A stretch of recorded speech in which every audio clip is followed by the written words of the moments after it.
ये गोह अगर तुझे कहे कि तू नबी है तो मानूंगा, वरना नहीं मानूंगा। एक बद्दू काफिर गुजरा, मेरे नबी की मजलिस लगी हुई है। एक जानवर होता है, हम घरों में छिपकली आपने देखी, इसको आप 20 गुना बड़ा करो तो उसको उर्दू में गोह कहते हैं। आप समझते होंगे गोह इतना बड़ा जानवर होता है, बदसूरत होता है, और देख के भी उसको खौफ आता है, कराहियत आती है। ज़माने जाहिलियत में अरब उसको खाते थे, शिकार करते थे, खाते थे, पकाते थे।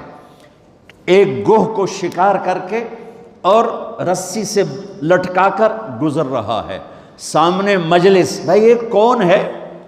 कहने वाले ने कहा ये वो है जो कहता है मैं नबी हूँ। तो उसने अपने ऊँटनी को मोड़ा और उससे उतरा, कहने लगा तू है जो कहता है मैं नबी हूँ? आपने कहा हाँ मैं